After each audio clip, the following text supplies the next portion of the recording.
Hello students, अस्सलाम वालेकुम। बेटे आज के हमारे इस लेक्चर का ताल्लुक चैप्टर नंबर 5 जो कि नंबर सीक्वेंस है उस पर है।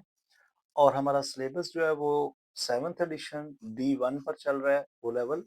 लेक्चर के अंदर हम 5.2 एक्सरसाइज के क्वेश्चन नंबर 3 थ्रू ऑनवर्ड को कंप्लीट करेंगे और चैप्टर नंबर 5 के हवाले से ये हमारा लेक्चर नंबर बेटा 4 है। लेक्चर नंबर 1 2 3 लेक्चर के अंदर हमने इससे पिछले एक्सरसाइज और पिछले क्वेश्चंस को सॉल्व किया। सो यहाँ से ऑनवर्ड हम आगे इस लेक्चर में कंप्लीट करेंगे इन पार्ट। तो देखें क्वेश्चन नंबर 3 लिखा है given that a is equal to 3 b is equal to -5 and c is equal to 6 then evaluate the following equations. आपके पास ये चार क्वेश्चंस लिखे हैं। आपने यहाँ से a b और c की वैल्यू इनके अंदर पुट करनी है और आपने अपना आंसर निकालना है। तो बेटा इसमें भी आपने खास ख्याल रखना है, जो रिलेशन गिवन है आपने उस रिलेशन को फॉलो करना है। अगर कोई नंबर दो इकट्ठे इस तरह से लिखे होते हैं तो ये दोनों आपस में मल्टीप्लाई होते हैं। और इधर भी अगर देखें तो b का स्क्वायर है, पहले b का स्क्वायर खोलना है और फिर आपने a से उसे मल्टीप्लाई करना है। इस रिलेशन को आपने फॉलो करना है, तो फिर आपका कभी भी आंसर जो है वो गलत नहीं आएगा। तो हम यहाँ पर क्या करेंगे, सबसे पहले पुट द वैल्यूज लिखेंगे। a की वैल्यू देखें 3 है, सो 3 लिखें। और ये ब्रैकेट जो है वो इसका मतलब है कि ये 3 अंदर मल्टीप्लाई हो रहा है। सो अंदर क्या है 3 3 c की वैल्यू देखें तो 6 है। तो मैं यहाँ पर c 3 के साथ इस तरह से मल्टीप्लाई करूंगा। और b की वैल्यू देखें तो b की वैल्यू -5 है, सो मैं उसे ब्रैकेट में लिखूंगा और ये वाली इसकी क्लोजिंग ब्रैकेट लगा दी मैंने। अब ये दो नंबर आपस में देखें तो मल्टीप्लाई हो रहे हैं। 3 बाहर वाला एज इट इज, 3 6 आर 18 और ये माइनस अंदर मल्टीप्लाई होगा, सो माइनस और ये माइनस प्लस हो जाएंगे, सो 5 एज इट इज। अब देखिए दोनों नंबर अंदर क्या हो रहे हैं, प्लस हो रहे हैं। सो पहले आप उनको प्लस करें। अब 18 के अंदर 5 प्लस होकर 23 हमारे पास आ जाएगा। और 3 को अगर अब आप इसको 3 को अंदर मल्टीप्लाई करें, सो 3 3 आर 9 और 3 2 आर 6, ये हमारा आंसर आ जाएगा। पार्ट 2 देखें, यानी पार्ट बी के अंदर देखें ए बी का स्क्वायर है माइनस ए सी है। सो पुट द वैल्यूज, यहाँ पर भी हम लिखेंगे पुट द वैल्यूज। सबसे पहले आप इनकी वैल्यू पुट करें। देखें ए की वैल्यू जो है वो 3 है और साथ में बी की वैल्यू जो है वो -5 है और उसका स्क्वायर है। आप इन दोनों को इस तरह से भी लिख सकते हैं, दोनों को ब्रैकेट्स में भी। तो ए की वैल्यू देखें यहाँ पर 3 है और सी की वैल्यू यहाँ पर 6 है। तो अब आप इनको पहले सॉल्व करें। लेकिन यहाँ पर देखें पहले 5 का स्क्वायर खोलना है, फिर उसको बाहर 3 से आपने मल्टीप्लाई करना है। तो 5 का स्क्वायर खोलेंगे, सो 25 माइनस माइनस माइनस दोनों आपस में मल्टीप्लाई होकर प्लस हो जाएंगे। और ये दोनों देखें तो 6 3 जार 18 आ जाएगा। अब इसको इससे अंदर मल्टीप्लाई करेंगे, सो आपके पास 75 आ जाएगा और -18 कर देंगे इसमें से। सो -18 अगर करेंगे तो आपके पास 57 प्लस का आंसर आ जाएगा और इक्वलिटी का साइन आपने इस तरह से लगा देना। पार्ट सी के अंदर देखें तो ए बी ओवर ए है माइनस सी ओवर बी है। तो बेटा यहाँ पर भी आप क्या करेंगे, सबसे पहले put the values. Her question के अंदर आपने ये जस्ट वैल्यूज पहले पुट करनी है।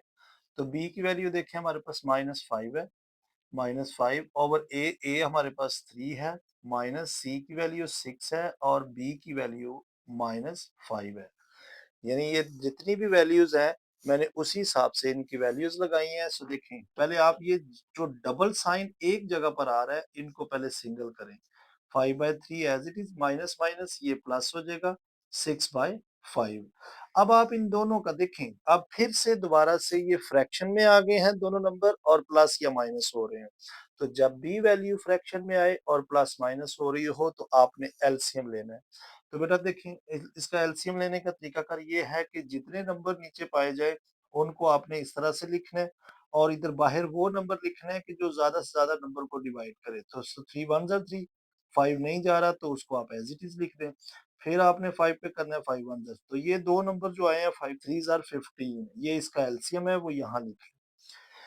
अब आप 3 का टेबल आपने पढ़ना है कि 15 कितने पे आ रहा है। सो 3 5 आर 15, 5 पे आ रहा है। सो उस 5 को आप ऊपर वाले से नंबर से मल्टीप्लाई कर देंगे, सो 25 आ जाएगा। Plus sign as it is, 5 3 are 15, so 3 6 are 18 आ जाएगा। तो यहाँ पर अगर आप इन दोनों को माइनस करते हैं सो -7/15 15 आपके पास इसका आंसर आ जाएगा। सो यहाँ पर आपका आंसर ये कंप्लीट हो जाएगा। डी पार्ट में b प्लस सी ओवर ए है। सो बेटा देखें, पुट द वैल्यूज, यहाँ पर भी आप करेंगे b की वैल्यू -5 है, प्लस सी की वैल्यू देखें तो 6 है, डिवाइडेड बाय ए आपके पास 3 है, प्लस ए यहाँ पर हम 3 लिखेंगे, सी की वैल्यू जो है वो 6 है और नीचे बी की वैल्यू -5 लिख देंगे। यानी बी की वैल्यू -5 है, वो हमने इस बी की जगह लिख दी। अब ये देखें, दो नंबर आपस में माइनस हो रहे हैं, ये प्लस का है ये माइनस का है, तो बाकी 1 आ जाएगा प्लस का, क्योंकि बड़ी वैल्यू यहाँ पर हमारे पास क्या है, प्लस साइन के साथ है, तो 1/3 बाकी बच जाएगा। ये माइनस है, लेकिन ये देखिए दोनों का आंसर 9 आ रहा है, लेकिन ये नीचे -5 है, तो ये माइनस और ये प्लस माइनस माइनस हो जाएगा।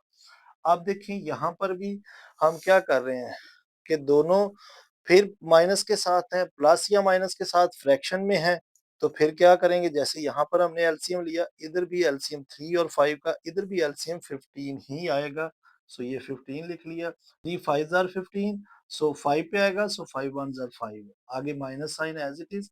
5 का टेबल अब आप 15 तक लेकर आए, सो 5 3 आर 15, 3 पे आ रहा है, सो 3 को हम 9 से मल्टीप्लाई करेंगे, सो 9 3 आर 27।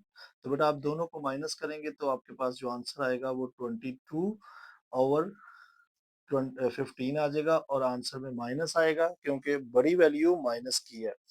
अब ऊपर देखिए तो बड़ी वैल्यू है, नीचे छोटी है, सो ऐसी फ्रैक्शन को हम इम्प्रॉपर फ्रैक्शन कहते हैं।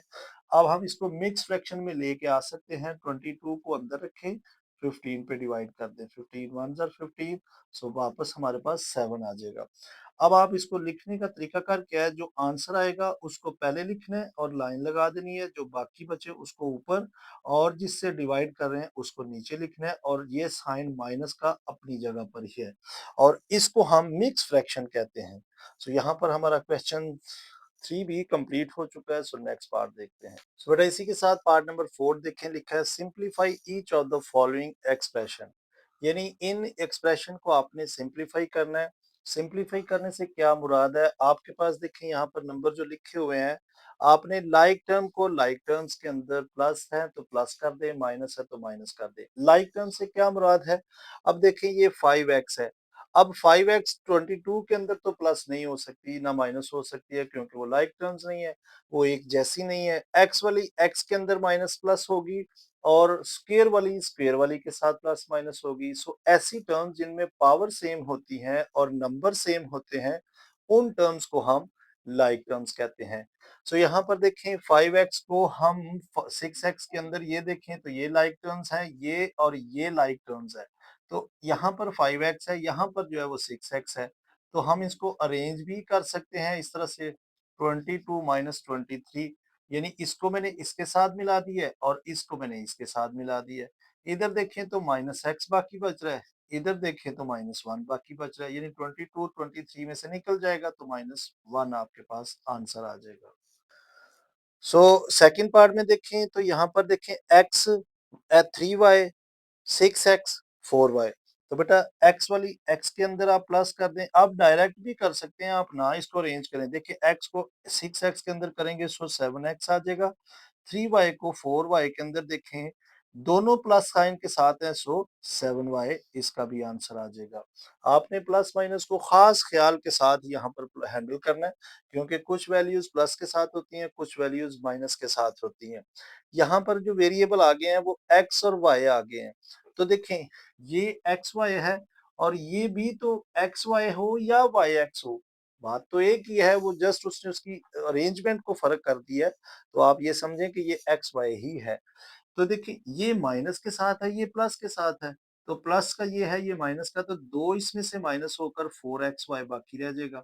ये वाला x का है, ये वाला x का है, तो ये 13 में से 5 जब निकलेंगे, सो प्लस के 8 आपके पास x रह जाएंगे। अब अगर आप यहाँ से भी देखें तो मजीद इसका एक आंसर मजीद आगे हो सकता है, कि अगर मैं इन दोनों में से 4x कॉमन निकाल दूं, तो देखें ये 4x बाहर आ गया, इधर y बाकी रह गया। इधर देखें तो ये 4 2s आर 8, x बाकी बाहर चला गया। तो ये मजीद एक और स्टेप भी आप कर सकते हैं, अगर आपका ये आंसर है तो ये भी ठीक है, अगर आप ये देखें ये मज़ीद अगर एक उसने सिंप्लीफिकेशन लिखा हुआ है ना, तो हम ये स्टेप एक कर सकते हैं। इनमें से भी देखें तो यहाँ से आप अगर मज़ीद इसको भी सिंप्लीफाई करना चाहें तो 7 कॉमन निकाल के आप 7 इंटू एक्स प्लस वाई जो है वो इसकी मज़ीद सिंप्लीफिकेशन हो सकती है। सो दोनों आंसर हैं, इसमें कोई मसला नहीं है कि ये आंसर नहीं है, ये नहीं है, दोनों आंसर आप दे सकते हैं। इस क्वेश्चन में देखें तो x वाले को आप x वाले के ही अंदर प्लस माइनस करेंगे। सो देखें ये नंबर है और ये नंबर है, दोनों x के साथ हैं और देखें x के साथ कोई नहीं है। तो 6x इसमें से निकलकर -2x बाकी रह जाएगा हमारे पास। y वाला देखें तो ये y के साथ है और ये y के साथ है। सो 20 है और ये 25 है। ये माइनस के साथ है, ये प्लस के साथ है, तो प्लस का 5y हमारे पास बाकी रह जाएगा। क्योंकि यहाँ पर देखें तो माइनस वैल्यू छोटी है, बड़ी वैल्यू प्लस की है और ये वैल्यू देखें z के साथ है, तो 7z है और ये 11z है। तो 7z छोटी वैल्यू है, 11z जो है वो माइनस में बड़ी वैल्यू है। तो हम क्या करेंगे, उसमें से 11 में से 7 जो है वो निकल जाएंगे, सो बाकी आपके पास 4z माइनस के रह जाएंगे। सो यही इसका आंसर है, क्योंकि इसमें देखें कुछ भी नंबर जो है वो कॉमन नहीं निकल रहा। सो आपका पार्ट 4 जो है वो यहाँ पे कंप्लीट हो चुका है। सो इसी के साथ नेक्स्ट पार्ट देखिए। इसी के साथ देखिए part number 5, find the sum of each of the following expression. यानी इनको आपने क्या करना है, सम करना है। आपको एक कॉमा नजर आएगा हर एक्सप्रेशन के अंदर, ये कॉमा जो है वो फर्स्ट एक्सप्रेशन को सेपरेट कर रहा है दूसरी एक्सप्रेशन से। तो आप क्या करेंगे, देखें इसमें देखें तो आपने दूसरी वैल्यू को इसमें सम करना है, यानी ऐड करना है, लेकिन उसका साइन आपने बखूबी याद रखना है कि क्या है। देखिए ये x है, इसके साथ y है, तो ये x वाली के साथ तो प्लस नहीं हो सकती। तो हम क्या करेंगे, देखिए आप इसका एक मेथड और भी है, आप इस तरह से एक वैल्यू को ऊपर लिखें, दूसरी को आपने उसके नीचे लिखना है जिसके जैसी है वो। ये देखिए ये 4y है, तो 4y वाली के नीचे वो नंबर आएगा, तो हमारे पास जो नंबर इधर आ जाएगा वो 5y इधर लिखा जाएगा। तो हम इसको सम कर लेंगे तो देखिए 2x तो एज इट इज आ जाएगा नीचे, लेकिन यहाँ पर ये माइनस किया, ये प्लस किया, तो बाकी आपके पास एक y आ जाएगा। यहाँ एक लिखने की जरूरत ही नहीं है, बस जस्ट अंडरस्टूड है कि 1y लिखा हुआ है। पार्ट बी के अंदर देखें तो आप एक एक्सप्रेशन को ऊपर लिख लें, दूसरी को आप बिल्कुल उसके नीचे लिखें। आप देखें ये बी है, तो बी वाली को बी के नीचे लिखें। इसमें कोई मसला नहीं है कि इसके साथ देखें 1 लिखा है, इसके साथ 7 लिखा है। आप बस जस्ट वेरिएबल को आपने चेक करना है। तो 7b को 7b के नीचे लिख दिया, आगे -6a को a वाली के नीचे लिख दिया। तो ऐड कर दे, जस्ट देखें यहाँ पर ये प्लस का है तो इसके साथ प्लस लगा दे। देखिए दोनों माइनस के हैं तो माइनस के 10a हो जाएंगे, और ये दोनों देखें तो ये 7 प्लस का है, ये माइनस का है, तो बाकी आपके पास 6b प्लस का आ जाएगा। तो यही इसका क्या आ जाएगा, आंसर होगा। सी के अंदर देखें तो यहाँ पर हमारे पास एक एक्सप्रेशन है 6d माइनस 4c, दूसरी जो है वो 7c है, तो आप माइनस के साथ c को c के नीचे लिखेंगे और d को d वाली के नीचे लिखेंगे। उसने आपको चेंज करके दिया हुआ है, क्योंकि बच्चे अक्सर एज इट इज उठाकर इसके नीचे लिखेंगे, वो डी का और सी का ख्याल नहीं करते, तो इससे आंसर आपका गलत आएगा। आपने जो भी लिखनी है एक एक्सप्रेशन को ऊपर लिख लें, दूसरी एक्सप्रेशन को जब आप नीचे लिखेंगे तो आपने उसका साइन का और साथ में उसके वेरिएबल का खास ख्याल रखना है। सेम टर्म को सेम टर्म के नीचे लिखना है।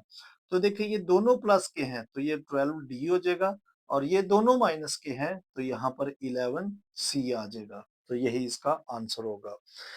पार्ट डी के अंदर देखें तो 3pq एक एक्सप्रेशन है और 6h और k ये एक है, तो दूसरी इसके नीचे लिखेंगे। देखें ये qp है, लेकिन ये पहली pq है, तो आपने दूसरी एक्सप्रेशन को बिल्कुल उसके नीचे लिखना है। तो देखिए ये qp का मतलब भी pq ही है। आप इसको चाहे सीधा कर लें चाहे ऐसे भी लिख दें, तो पी क्यू लिख देते हैं हम इसको इसके अंदर बनाकर। तो ये माइनस के साथ है, माइनस के साथ हम पी क्यू को पी क्यू के नीचे लिखेंगे, और प्लस की वैल्यू है 14 एच क्यू। एच के है या के एच, एक ही बात है, उसने जस्ट आपको वेरिएबल आगे पीछे कर दिए हैं, लेकिन बेटा वेरिएबल तो वही है ना, एच के या के एच है। अब देखें यहाँ पर ये माइनस का ये प्लस का है, सो बाकी आपके पास 8 एच के आ जाएगा प्लस का, क्योंकि बड़ी वैल्यू प्लस की है। इधर देखें तो माइनस का ये प्लस का ये कैंसिल हो जाएंगे, सो यही इसका आंसर आ जाएगा। सो यहाँ पर हमारा क्वेश्चन नंबर 5 भी कंप्लीट हो चुका है। सो बेटा नेक्स्ट लेक्चर के अंदर हम इसके बकिया पार्ट्स को कंप्लीट करेंगे। सो बेटा लेक्चर अगर पसंद आया है तो लाइक ज़रूर करें और ज़्यादा से ज़्यादा अपने दोस्तों के साथ शेयर करें। अपना बहुत ख्याल रखें। Take care, bye bye, God bless you all.